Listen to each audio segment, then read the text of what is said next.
ঋণের নামে প্রায় ৫০০ কোটি টাকা আত্মসাৎ ও বিদেশে পাচারের অভিযোগে সাবেক রাষ্ট্রপতি মোহাম্মদ শাহাবুদ্দিন, এস আলম গ্রুপের চেয়ারম্যান মোহাম্মদ সাইফুল আলম সহ ৩৮ জনের বিরুদ্ধে দুর্নীতি দমন কমিশনে অভিযোগ করেছে ইসলামী ব্যাংক পিএলসি।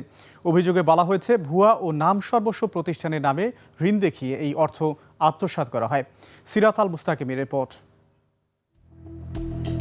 কাগজে কলমে প্রতিষ্ঠান নেওয়া হয়েছে ঋণ, এরপর সেই অর্থ আত্মসাৎ ও বিদেশে পাচারের অভিযোগ। আর এই অভিযোগে সাবেক রাষ্ট্রপতি মোহাম্মদ শাহাবুদ্দিন, এস আলম গ্রুপের চেয়ারম্যান মোহাম্মদ সাইফুল আলম সহ ৩৮ জনের বিরুদ্ধে দুদকে অভিযোগ ইসলামী ব্যাংকের।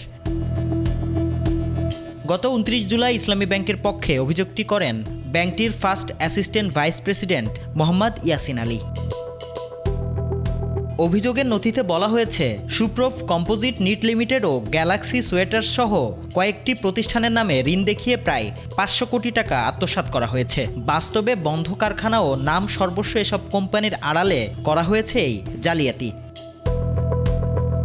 অভিযোগ অনুযায়ী ঋণের অর্থ পরবর্তীতে বিদেশে পাচার করা হয়। পুরো প্রক্রিয়ার পেছনে নাম সর্বস্ব প্রতিষ্ঠানের কয়েকজন কর্মকর্তা, এস আলম এবং ইসলামী ব্যাংকের পরিচালনা পরিষদের সদস্যসহ মোট ৩৮ জন জড়িত থাকার অভিযোগ আনা হয়েছে।